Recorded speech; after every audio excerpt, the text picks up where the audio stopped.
In this role play, we talk about prepare for auction. Saturday morning, the auction is taking place at 32 Daisy Drive, Morley West. You are the agent coordinating the last property inspection before the auction in 1 hour. A number of purchasers are present for the final inspection, and the agent is responsible for answering their questions and assisting with the bidding procedures. Prepare for the sale. To address the scenarios problem, the real estate agent must use an effective communication strategy. Carlos, a prospective bidder, attended the property's last inspection at 32 Daisy Drive, Morley West. With the purpose of participating in today's auction, the following conversations may have happened between Peter and the real estate agent during an auction between Carlos and the agent. How are you all doing? Customer, we are okay. I notice you guys are quite excited. When will the bid process begin? Indeed, are you all prepared to bid? The buyer have begun bidding on the property, and then the bidder who was really interested in the bidding for this property arrives. Carlos, he wants to bid, but since it was his first time, he was also a bit puzzled. If you have any question, please do not hesitate to inquire. How can I submit a bid?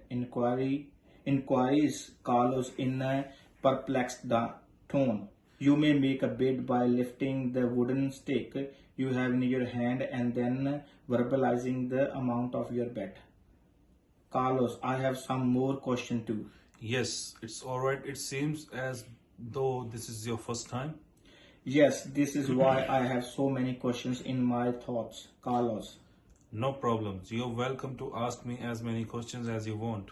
My inquiry is registration is required. What if I do not want to bid? I am scared that if I registered, you may harass me with the marketing calls in the future.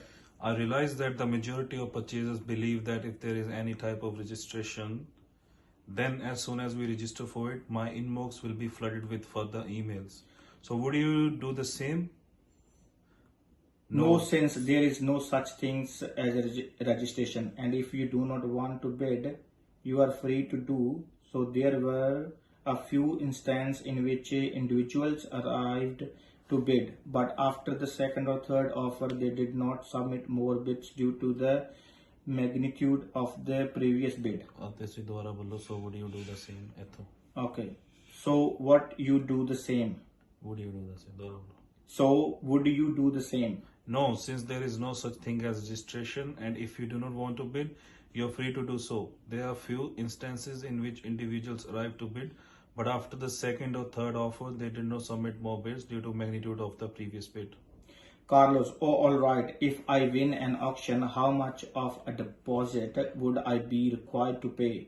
When do I need to make payment?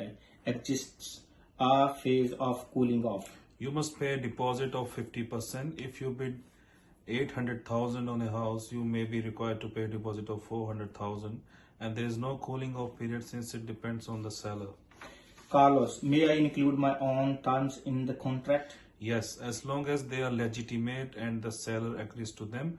You must discuss it directly with the seller if you want for us to include it in the contract. Carlos, I see. Therefore, I have one last question. May I also inquire? Yeah, okay, go ahead.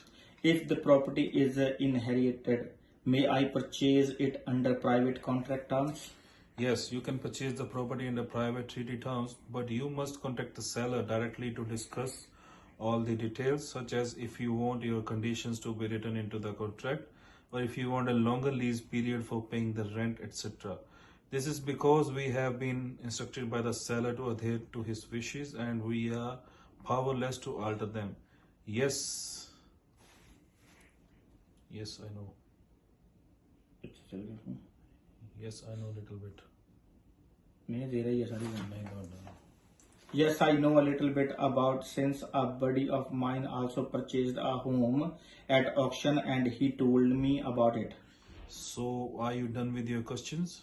Yes, I am. Thank you very much. Thank you.